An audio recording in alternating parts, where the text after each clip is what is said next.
Bonjour. Ah, les collègues vont couper leur micro, leur haut-parleur pour pas qu'il y ait d'écho. Voilà, ça va être mieux. Bonjour à toutes, à tous et bienvenue pour ce premier webinaire. Donc, je suis Alexandra Durand, je suis médecin gériatre au DAC 74 et je suis ravie de vous présenter aujourd'hui ce premier webinaire sur le sujet de la fragilité au cours du vieillissement. Je vous demande votre plus grande indulgence déjà pour des raisons techniques. Si jamais il y a des petits accros, il ne faudra pas m'en vouloir. C'est nos premières sessions, donc on va essayer de faire au mieux. N'hésitez pas à poser vos questions au fur et à mesure de la présentation dans l'onglet Conversation. On les traitera, comme ça sera visible par tout le monde au fur et à mesure de la présentation. On les traitera à la fin. On essaiera de traiter toutes les questions par thématique en les rangeant autant que possible. Pour commencer, si certains d'entre vous pouvaient nous mettre un petit pouce dans la conversation pour qu'on s'assure que le son est bon, que vous nous entendez bien et que tout se passe bien avant qu'on commence à mettre le PowerPoint, ce serait super.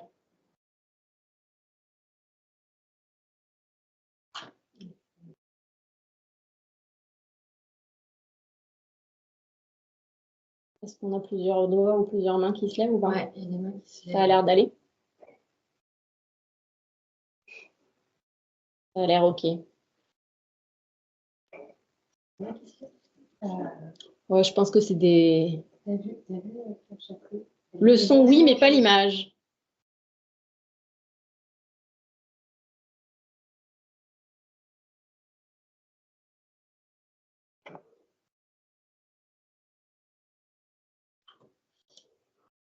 L'image, pour le coup, à mon avis, c'est sur votre ordinateur. Hein, mais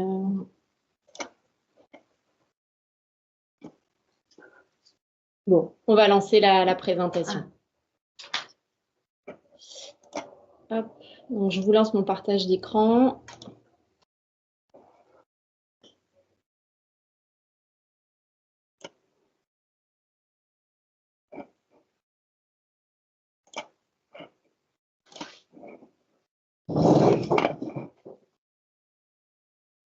Voilà. Et on va les mettre grand. Ouais, je pense que c'est bon. Voilà, donc aujourd'hui, on va aborder, comme je vous disais, la question de la fragilité au cours du vieillissement. Et pour aborder cette question-là, on va commencer déjà par poser le cadre. Donc, je vous propose de commencer par quelques définitions. Si j'arrive à passer la page. Voilà.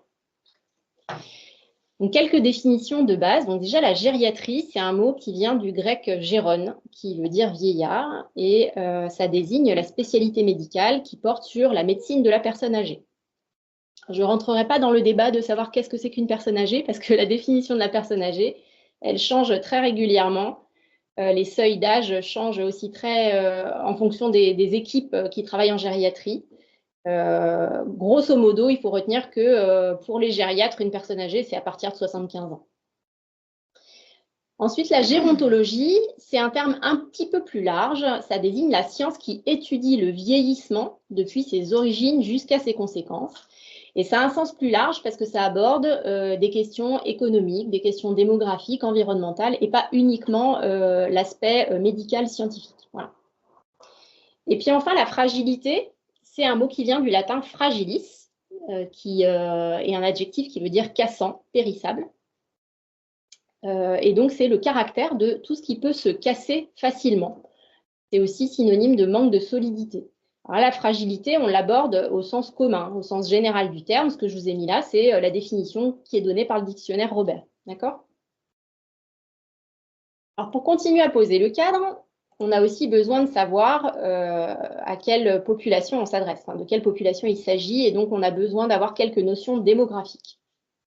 Donc là, je vous ai mis pas mal de chiffres que je vous laisse regarder tranquillement. Ce sont les chiffres d'espérance de vie. Il y a l'espérance de vie à la naissance, il y a l'espérance de vie à 65 ans et l'espérance de vie sans incapacité. L'espérance de vie sans incapacité, c'est le nombre d'années que peut espérer vivre une personne sans être limitée dans ses activités quotidiennes.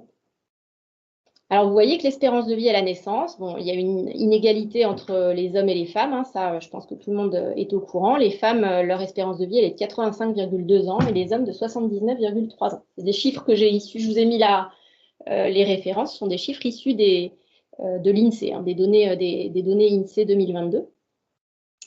L'espérance de vie à 65 ans pour les femmes, elle est de 23,1 ans, pour les hommes de 19,23 ans. Ça veut dire que quand on arrive à 65 ans, notre espérance de vie, elle a avancé. On n'est plus à 85,2 ans, mais à 88,1 ans. Donc en gros, plus on avance en âge, plus on a de chances de vieillir plus vieux, enfin d'aller plus vieux.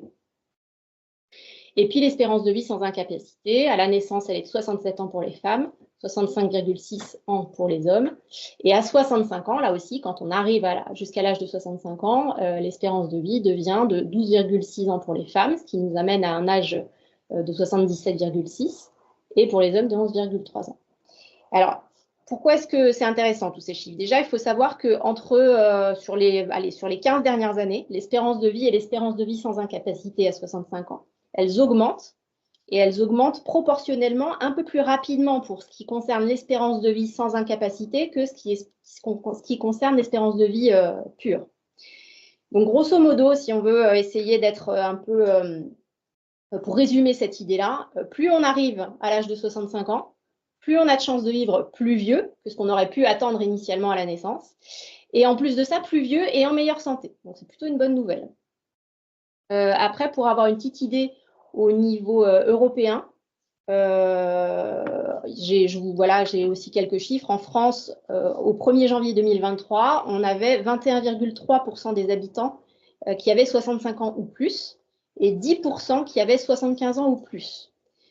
Cette proportion, elle a tendance à augmenter depuis plus de 30 ans et le vieillissement de la population, il s'accélère aussi depuis le milieu des années 2010, ce qui a coïncidé avec l'arrivée à ces âges des générations du baby-boom. Et c'est un constat qui est partagé par tous les pays de l'Union européenne. En 2021, les personnes de plus de 65 ans, enfin de 65 ans ou plus, représentaient grosso modo 21% de la population en Union européenne, contre 17,8% en 2011. Voilà. Et puis un chiffre important aussi, c'est les projections. C'est de voir que donc, en 2023, les plus de 65 ans en France, ils représentent une personne sur 5. Mais en 2070, ce sera une personne sur 3 qui aura 65 ans ou plus. Autant dire qu'on a du travail devant nous. Voilà.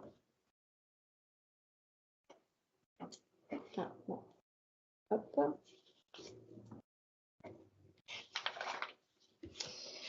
Alors, pour aborder la notion de fragilité du sujet âgé, je vous propose qu'on commence avec la définition qui fait autorité en gériatrie. C'est celle qui est donnée par notre société savante la plus importante, la Société française de gériatrie et de gérontologie. Et donc, que nous dit la SFGG sur la fragilité? Elle nous dit que la fragilité, c'est un syndrome clinique. Ce syndrome clinique, il reflète une baisse des capacités physiologiques de réserve qui va venir altérer les mécanismes d'adaptation au stress. L'expression clinique de la fragilité, elle est modulée par les comorbidités et par des facteurs psychologiques, sociaux, économiques, comportementaux. Ce syndrome de fragilité, c'est un marqueur de risque de mortalité et de survenue d'événements péjoratifs, notamment des incapacités, des chutes, des hospitalisations, des entrées en institution. L'âge, c'est un déterminant majeur de fragilité. Et puis, la prise en charge des déterminants de la fragilité peut venir réduire ou retarder ses conséquences. Donc, ça veut dire que la fragilité, ça s'inscrit dans un processus qui potentiellement est réversible. Donc, finalement, la fragilité, elle est présentée comme une vulnérabilité d'un point de vue médical et ou social. Et elle se situe comme un état intermédiaire entre le vieillissement qu'on appelle robuste et la dépendance. Alors ensuite, il y a la dépendance fonctionnelle. Le risque de dépendance fonctionnelle, il augmente avec l'avancée en âge. Mais ça n'est pas une fatalité. Je veux dire, la dépendance fonctionnelle ne va pas forcément apparaître chez tous les aînés. Elle s'installe en règle générale de façon progressive par l'accumulation de pathologies chroniques et puis les effets du vieillissement, ou alors à la faveur d'événements aigus qui vont venir précipiter les choses. La dépendance fonctionnelle, elle génère un impact négatif sur la qualité de vie de la personne et aussi un surcoût pour la société. surtout en termes de dépenses de santé, bien entendu. C'est pour ça que, quel que soit l'échelon auquel on va se placer, que ce soit l'échelon individuel, que ce soit l'échelon collectif, on a tout intérêt à dépister le plus tôt possible les personnes à risque pour pouvoir mettre en place des mesures correctives et ou des mesures préventives. Donc la fragilité, vous voyez que ça correspond à un état de pré-dépendance et elle va regrouper plusieurs dimensions, physiques, psychologiques, sociales, socio-économiques. Et toutes ces dimensions nécessitent d'être prises en compte en même temps et les unes par rapport aux autres pour pouvoir avoir vraiment une vision globale qui va être la vision la plus juste de la situation de la personne.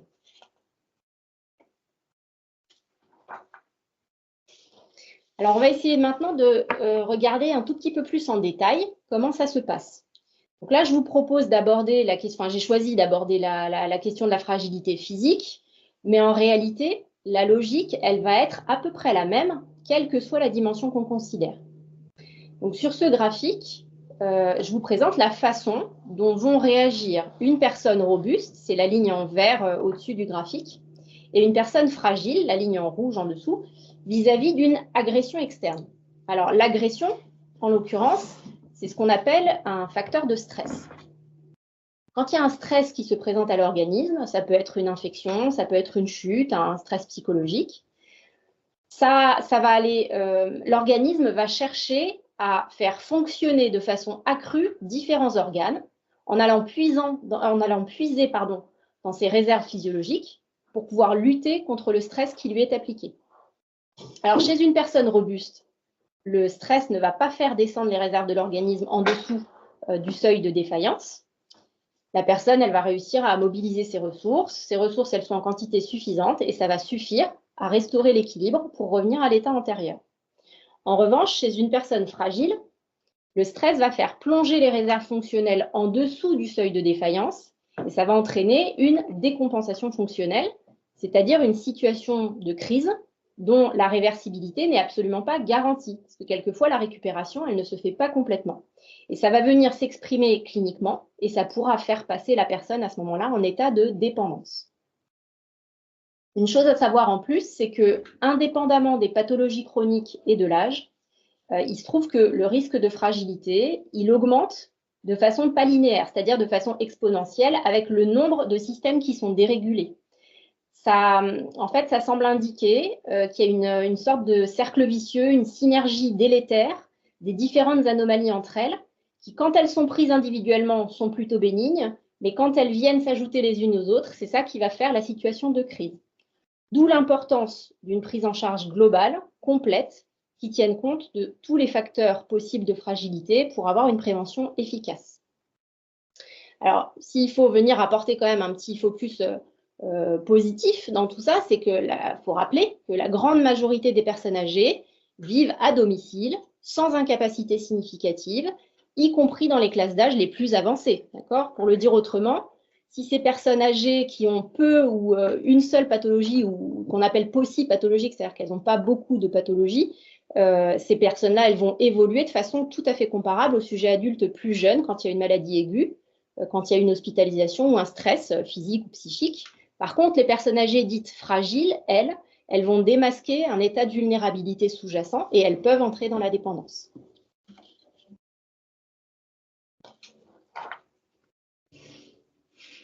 Alors, le vieillissement et la survenue de pathologies chroniques vont faire baisser les performances des organes. Ils vont ralentir la vitesse d'adaptation de l'organisme face à un stress et générer potentiellement des réactions inadaptées de l'organisme face à ce même stress. Alors ça, c'est quelque chose qui est vrai pour chacun des organes, mais de façon hétérogène, aussi bien chez un même individu qu'entre différents individus. Donc, pour le dire simplement, on n'est pas tous égaux face à ce mécanisme et nos organes entre eux non plus. Pour ceux que ça intéresse, d'ailleurs, on aura l'occasion de revenir sur les différents mécanismes qui conduisent à la défaillance d'organes, voir de quelle façon une défaillance peut en entraîner une autre, à l'occasion d'un prochain webinaire où on décortiquera ensemble la façon dont on développe un raisonnement devant une situation clinique en gériatrie. Ça, c'était pour vous faire un petit teasing. Alors, c'est C'est pas quelque chose dont on a conscience dans notre vie quotidienne, et heureusement d'ailleurs, mais pour assurer les différents actes de la vie quotidienne et faire des efforts physiques, des efforts psychiques, notre organisme, il vient mobiliser les capacités de tous ces systèmes, ces différents systèmes et de ces différents organes, et il le fait de façon combinée. L'organisme les sollicite en leur demandant d'augmenter le fonctionnement et d'augmenter donc leur performance. C'est pour ça que la baisse ou la perte d'une ou de plusieurs capacités va pouvoir générer chez un individu une perte de capacité à réaliser certains actes de la vie quotidienne, que ce soit des activités instrumentales ou pas, avec survenue d'une dépendance fonctionnelle consécutive.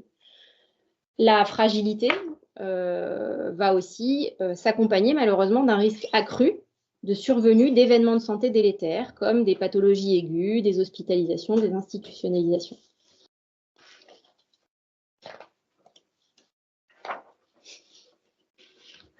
Alors, la fragilité, c'est un concept en fait.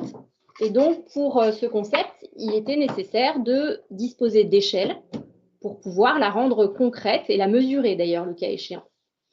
Depuis près de 20 ans maintenant, les auteurs ont cherché et proposé différentes explications, différents outils de repérage et de mesure de la fragilité. Les deux principales théories que je vous présente sur cette diapositive ont été proposées au début des années 2000, sont les théories de Fried et de Rockwood. On va commencer par la théorie de Fried, qui tient son nom de Linda Fried, qui est une gériatre et une épidémiologiste américaine. Et alors, l'approche de Linda Fried, c'est une approche motrice. Pour elle, la fragilité, c'est un état potentiel de vulnérabilité. Et cet état, il est distinct, il est différent de la polypathologie et il est différent aussi des incapacités à accomplir les activités de la vie quotidienne. Pour Fried, le reflet du risque évolutif, il serait principalement le fait de problèmes moteurs et de problèmes de réserve protéique. Vous savez que nos réserves en protéines, elles sont situées dans nos muscles.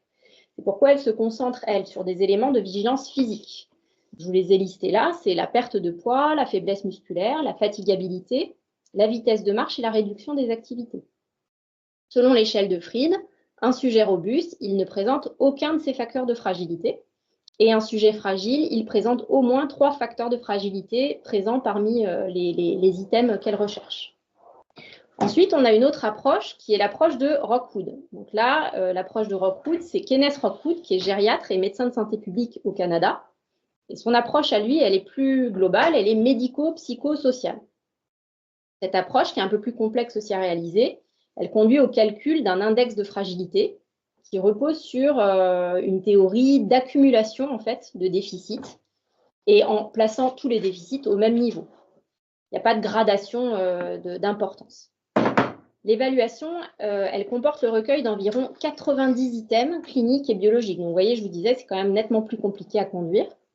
Il y a des paramètres médicaux, des paramètres de dépendance, l'évaluation d'une dépression éventuelle, l'isolement social, le comportement et l'âge. Parmi les paramètres médicaux, on recherche les pathologies aiguës, les pathologies chroniques, la polymédication, c'est le fait de prendre plusieurs médicaments, la malnutrition, les troubles de la marche et de l'équilibre, les troubles sphinctériens, les troubles sensoriels et les troubles cognitifs.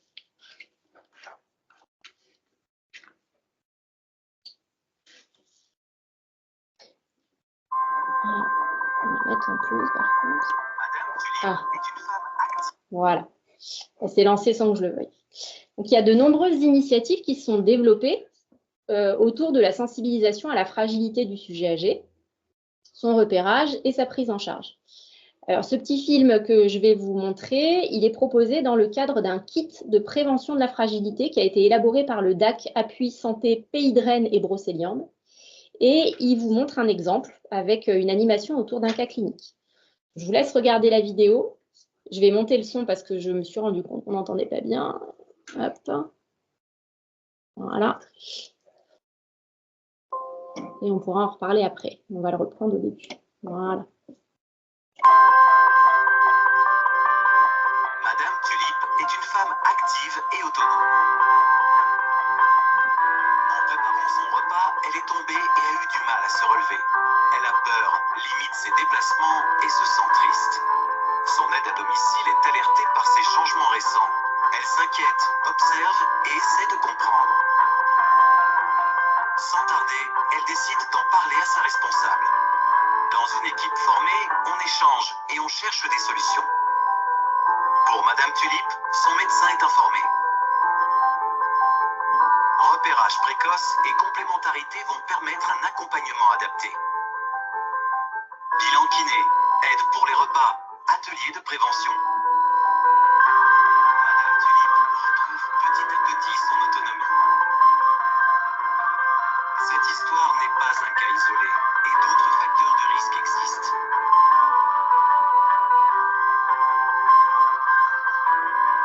Pour que le repérage soit l'affaire de chacun,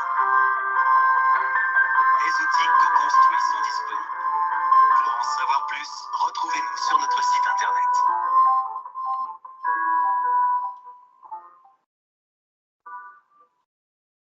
Voilà. Alors, cette vidéo, je la trouvais pas mal faite parce qu'elle est courte, elle explique bien et autour d'un cas clinique en quoi ça consiste, hein, la fragilité et sa prise en charge. Et puis surtout, sur une des dernières diapos, je vais essayer péniblement de vous la remettre. Ça énumérait les différentes dimensions en fait, de la fragilité. Non, je ne vais pas y arriver, c'est pas grave. Il y avait les différentes dimensions qui étaient mises avec l'alimentation, la cognition, l'humeur, la motricité, les médicaments, le tissu social. Donc, c'est vraiment tous les items à avoir en tête quand on veut évaluer une personne sur le plan de la fragilité. Et puis, elle montre aussi l'importance, et c'est en ça aussi que je trouve qu'elle est sympathique, du travail d'équipe, où en fait, chacun joue un rôle dans l'enchaînement des événements. Il y a le repérage qui est fait par une personne, puis elle va le signaler une deuxième, qui va entraîner une évaluation, une action et un suivi. Et ça, c'est quand même quelque chose d'extrêmement caractéristique. Pas uniquement à la médecine gériatrique, même si c'est le cas, hein, en gériatrie, c'est vraiment un travail d'équipe et avec une vision globale. Mais voilà, dans les situations où on est amené à prendre en charge et à accompagner des personnes âgées, c'est très, très, très souvent, quasi exclusivement, un travail d'équipe. Alors.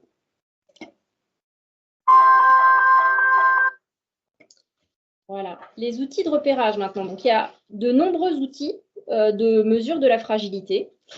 Certains vont être plus spécifiques de lieux de soins particuliers, et notamment, il y a des outils qui sont dédiés dans les services d'urgence, par exemple. Et il est vraiment important de bien s'y retrouver parmi les outils disponibles, notamment sur Internet, pour choisir ceux qui sont effectivement validés et reconnus par les sociétés savantes et les organismes de santé officiels. Je vous invite à beaucoup de méfiance parce qu'en fait, on trouve des questionnaires en ligne qui peuvent quelquefois être proposés par des sites commerciaux et qui cherchent en fait à vendre à la suite de ce questionnaire qu'ils vont faire remplir. Ce qu'ils veulent, c'est essayer de vendre du matériel ou des services dans le champ de l'aide à la personne. Donc, il faut vraiment être très, très vigilant sur les sites et les sources où on va aller chercher nos outils de repérage. Donc là, je vous ai mis un exemple, par exemple, de l'HAS. Dans sa fiche Parcours Fragilité, l'HAS, elle va proposer cette grille qui est une grille du Gérontopôle de Toulouse qui reprend les critères de Fried pour déterminer si un patient peut ou pas bénéficier d'un HDJ fragilité. Alors justement, avant de passer la diapo suivante, parce que je sais que la vidéo va se lancer tout de suite, je vous dis sur la vidéo suivante, c'est une vidéo qui est élaborée par le Gérontopôle de Toulouse et qui vous montre différentes situations de fragilité et les différentes interventions possibles. Voilà. Donc, je vous laisse regarder la vidéo et là aussi, on pourra revenir dessus par la suite avec les questions si vous le souhaitez.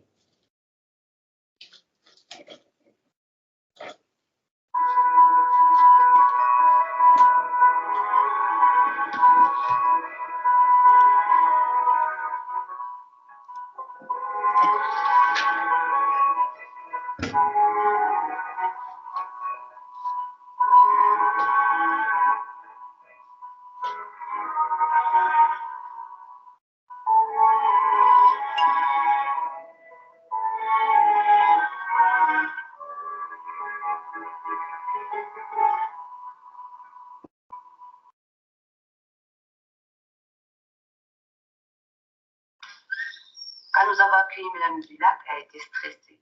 Elle avait peur de se retrouver seule à son domicile. Elle ne pensait pas qu'avec son âge, les choses pouvaient s'arranger. Céline, mon aide ménagère, a eu un rôle majeur. Moi, j'étais assez fataliste. Elle restait assise pendant des heures. Elle avait peur de tomber dès qu'elle se levait. Et surtout, elle n'allait pas dans son jardin. Ah, ça, pour moi, ça a été le signe. Très fort.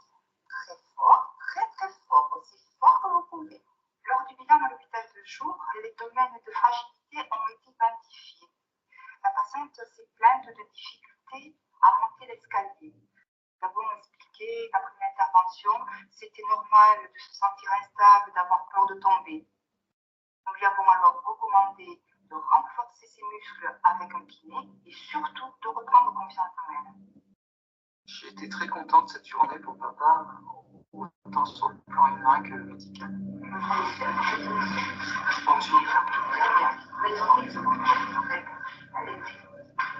Mon père, qui est plutôt bon vivant, n'avalait plus qu'un fruit ou un yaourt en guise de repas du soir. Au bout d'un moment, je ne le reconnaissais plus. La perte de poids ne m'a pas inquiété, au contraire. J'ai serré ma ceinture d'un cran, c'est tout. Ce que vous pouvez faire, par exemple, par rapport à vos soupes, c'est d'essayer de les enrichir. Donc, j'ai expliqué à M. Aubert l'importance de l'équilibre alimentaire. Reprendre 3 repas par jour, enrichir son alimentation, c'est moins de pertes musculaires, moins de risques de chute et du coup moins de fatigue. Je voyais Madame Bouchard un maximum 3 fois par an. Elle était plutôt énergique et en bonne santé. Et quand j'ai vu qu'elle m'appelait plus souvent, sans demande précise, qu'elle se plaignait d'être fatiguée et qu'elle manquait d'allant, j'ai senti qu'elle pouvait être fragile. Et cela a été confirmé par le questionnaire de repérage de la fragilité. Et avec son accord, je l'ai envoyée à l'hôpital de jour faire un bilan. J'ai été agréablement surprise par l'accueil et la qualité d'écoute de toute l'équipe. Chez Madame Bouchard, j'ai constaté une fragilité physique, mais pas seulement. Le divorce de son fils l'avait beaucoup préoccupée ces derniers temps. L'idée, c'est de vous montrer un test pour mesurer la force de vos jambes. Le contexte de vie global est très important à prendre en compte pour établir une prise en charge adaptée et durable. Quand je monte les escaliers, je suis d'accord. Et ça fait longtemps, ça? Oh oui, ça fait un certain temps, d'accord. Notre approche est globale. On réalise tous les examens complémentaires qui sont nécessaires au diagnostic de fragilité et à la recherche de ces causes, qu'elles soient physiques, nutritionnelles, neuropsychologiques ou sociales. Nous sommes très attentifs aux actes de la vie quotidienne. Pour Madame Dulac, s'habiller, se déplacer, c'était devenu compliqué, avec un sentiment d'isolement assez fort. Et nous savons que le manque de lien social est très fréquent dans la fragilité. J'avais plus envie de sortir, de voir du monde, même pour aller au club des aînés. Je manquais d'énergie. La mémoire s'est mise à me jouer des tours, alors ça m'a inquiété. La neuropsychologue a expliqué à M. Aubert comment fonctionnait sa mémoire et elle lui a donné des petites astuces pour l'entretenir, pour la stimuler. Du coup, vous n'avez pas vu les résultats de tous les professionnels de santé qui ont vu le patient durant la journée, le médecin, l'infirmière, la soignante, se réunissent. Ensemble, ils vont dresser le bilan du patient, ils vont lui remettre son plan personnalisé de prévention et de soins. Et ensuite, on va retransmettre ce plan par téléphone au médecin traitant et également l'envoyer par mail. J'ai eu le médecin de l'hôpital de jour au téléphone et nous sommes mis d'accord sur un plan de soins adapté, réalisable, dont j'ai suivi l'application. On participe aussi au suivi des patients. On leur téléphone plusieurs fois dans l'année et au bout d'un an, on les réévalue. Je vais vous prendre la circonférence de votre race. On fait le point.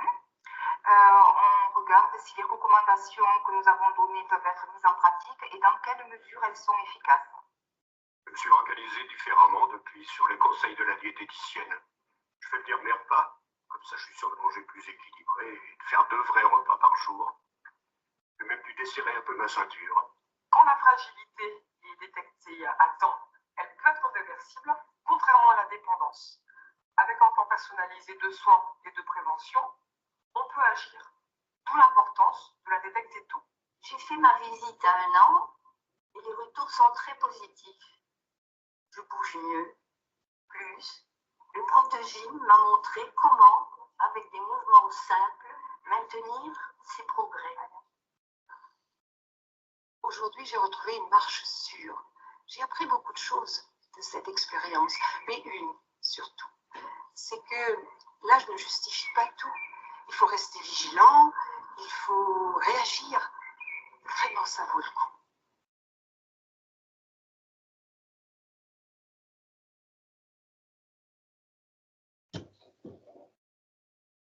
Voilà. Alors, cette vidéo, elle me semblait intéressante à vous montrer parce qu'elle est complète, en fait. Elle montre les différents volets de la fragilité et puis elle vous montre aussi de façon, voilà, en live, hein, de façon très, très concrète, comment fonctionne un hôpital de jour fragilité. Ça illustre, une fois de plus, très, très bien le fonctionnement pluridisciplinaire qui est extrêmement caractéristique de la médecine gériatrique et de la gérontologie.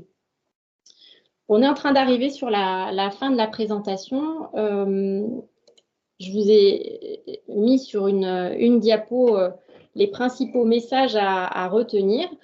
Donc, pour rappeler, la fragilité, c'est donc un processus qui est lié à une perte de réserve physiologique. C'est quelque chose qui est asymptomatique et qui est réversible. Elle va s'accompagner d'un haut risque de décompensation fonctionnelle qui va conduire à la dépendance si on n'intervient pas. Elle présente un lien avec le vieillissement. Elle présente aussi un lien avec les pathologies chroniques et elle se mesure à différents degrés de sévérité.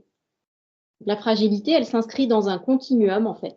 Si on ne fait rien, elle conduira inévitablement à la dépendance, mais en revanche, si on intervient, on a des moyens d'être véritablement efficace.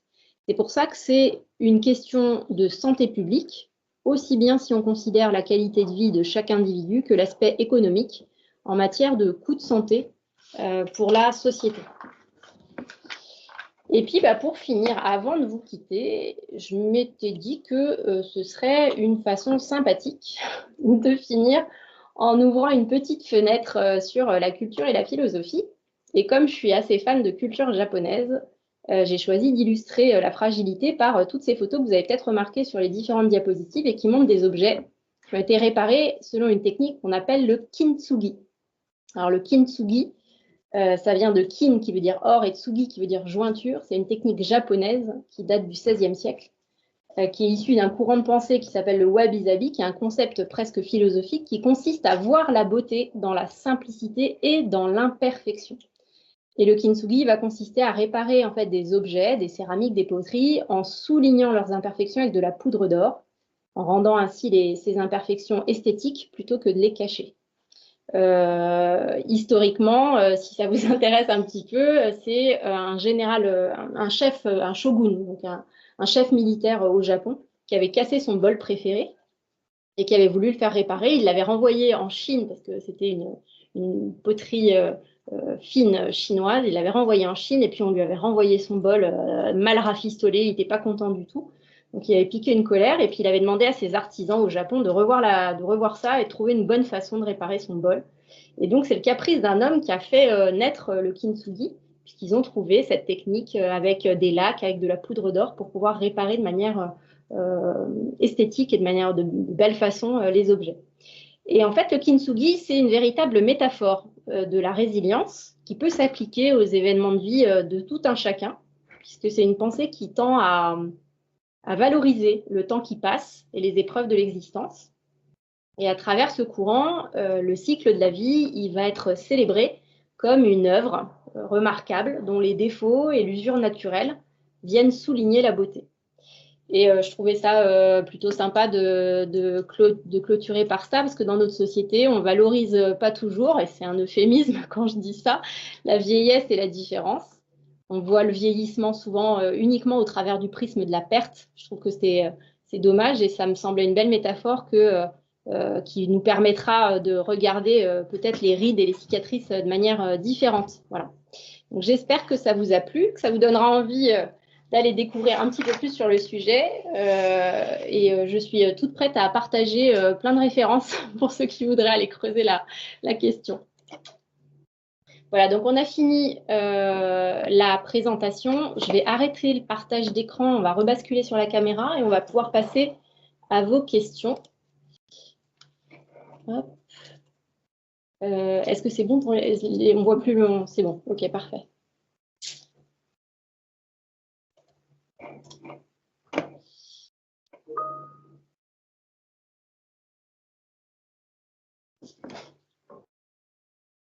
Il n'y a pas eu de questions pendant la présentation, c'est ça, les gens étaient absorbés par... Il y a une question par rapport à la qualité du son. des vidéos. Oui. Donc, on a dit qu'il serait sûrement plus audible sur le partage. Sur le replay. Voilà, exactement. Oui, probablement. Donc, préciser que le lien leur sera envoyé dans la continuité. Ok, donc oui, les liens pour les vidéos, vous aurez sur le replay la possibilité d'avoir le son de bien meilleure qualité probablement sur les petites vidéos. Et si nécessaire, je peux tout à fait aussi mettre à disposition les liens ou trouver les vidéos pour pouvoir les entendre avec un meilleur son.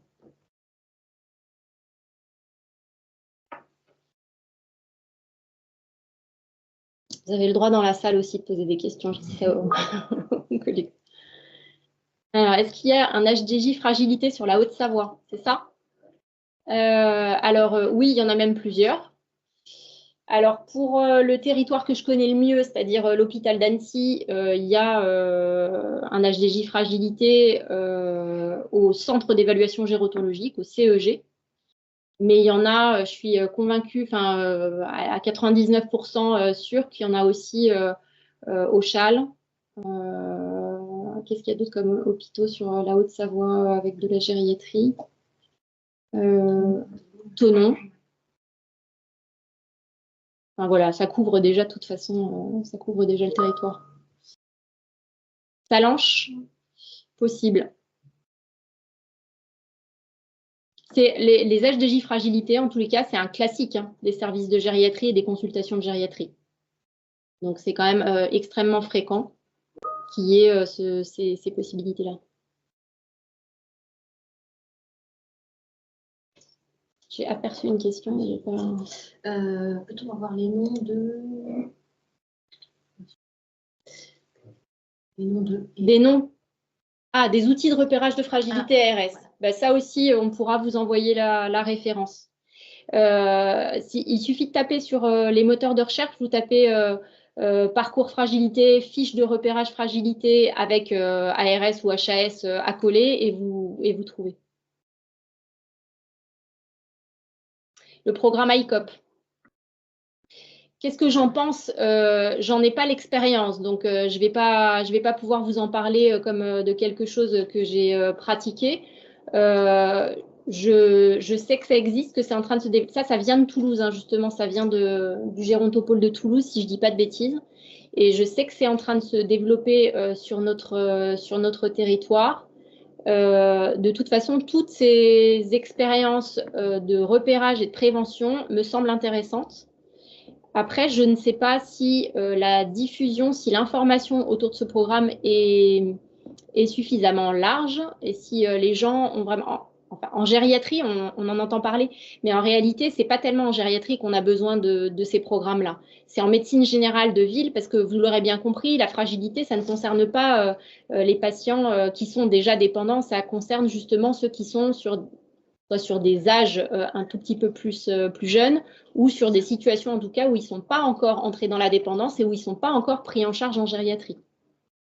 Donc, tout l'enjeu, à mon sens, c'est de développer ça sur la médecine de ville et de bien informer les médecins généralistes de l'existence de ces possibilités de repérage de fragilité parce que c'est là qu'on est encore à temps de faire quelque chose, d'intervenir pour éviter que la dépendance se développe.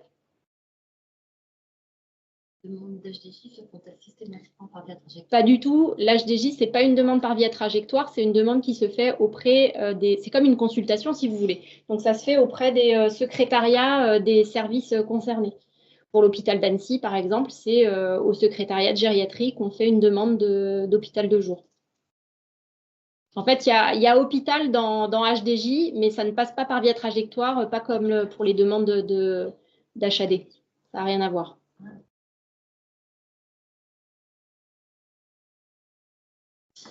Non, j'en ai pas des statistiques du niveau de dépendance en fonction de l'âge. En tout cas, je ne les ai pas là à disposition. C'est des choses que que je peux chercher, mais je ne les ai pas là en tête, non.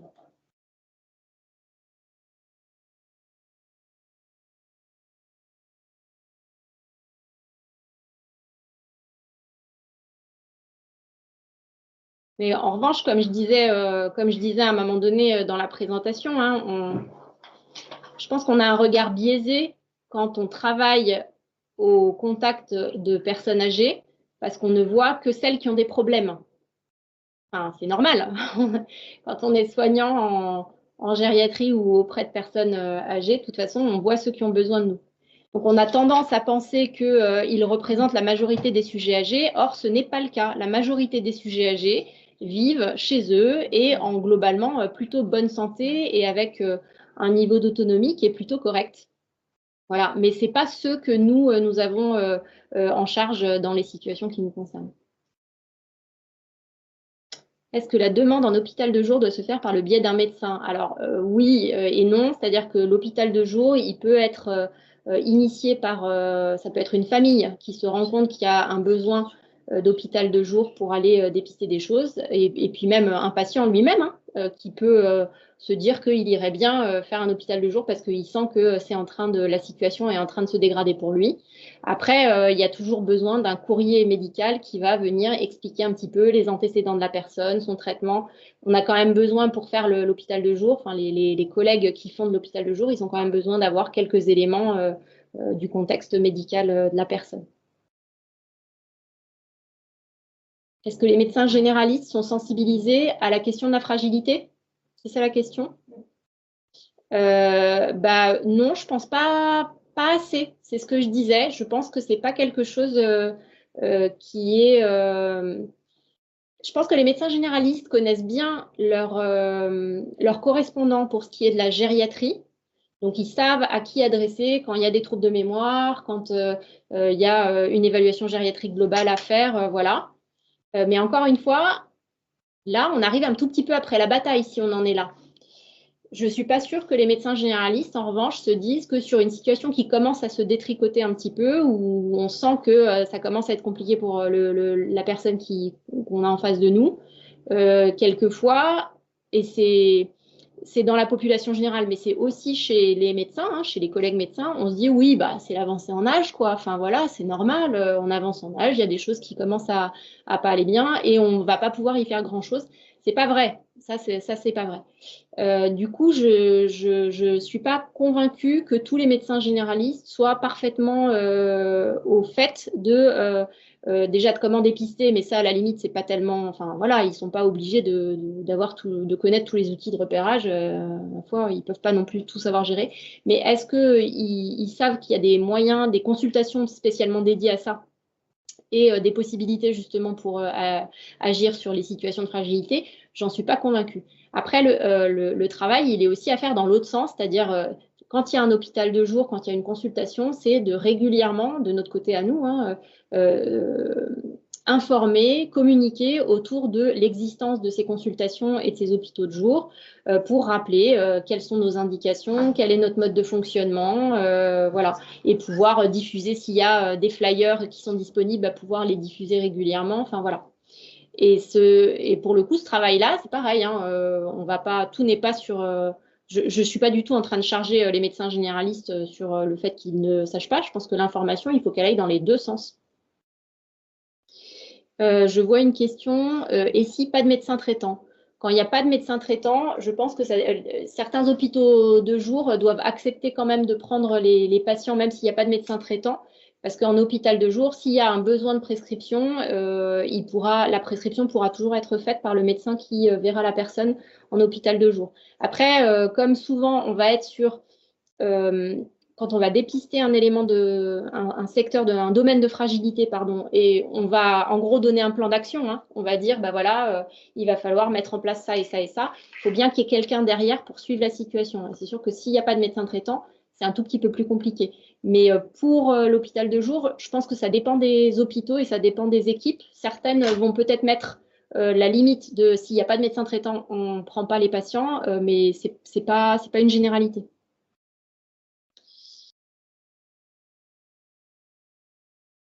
J'ai pas compris là par contre. Oui, la question. Oui, c'était les connaissances des démarches par rapport à la question de la fragilité sur les dispositifs mis en place par rapport aux médecins. Mais tu as quasiment répondu. D'accord. Sur le fait de communiquer. Ok.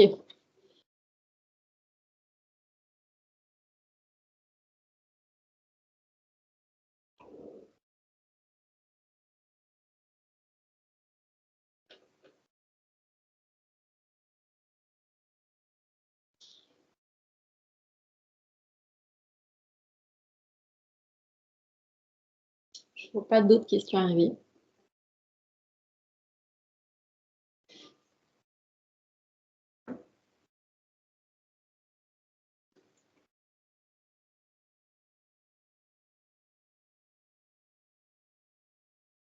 S'il n'y a pas d'autres questions, est-ce qu'on va...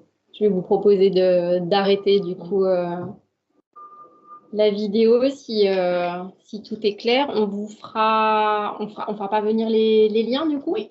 On vous fera parvenir les liens en lien avec toutes les questions que vous nous avez posées, puis pour le son des vidéos.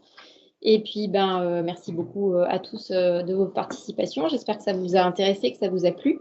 N'hésitez pas à faire des retours. Je suis tout à fait preneuse de retours pour pouvoir améliorer, modifier ce qui doit l'être. Et puis, je vous souhaite un bon après-midi à tous et un bon week-end.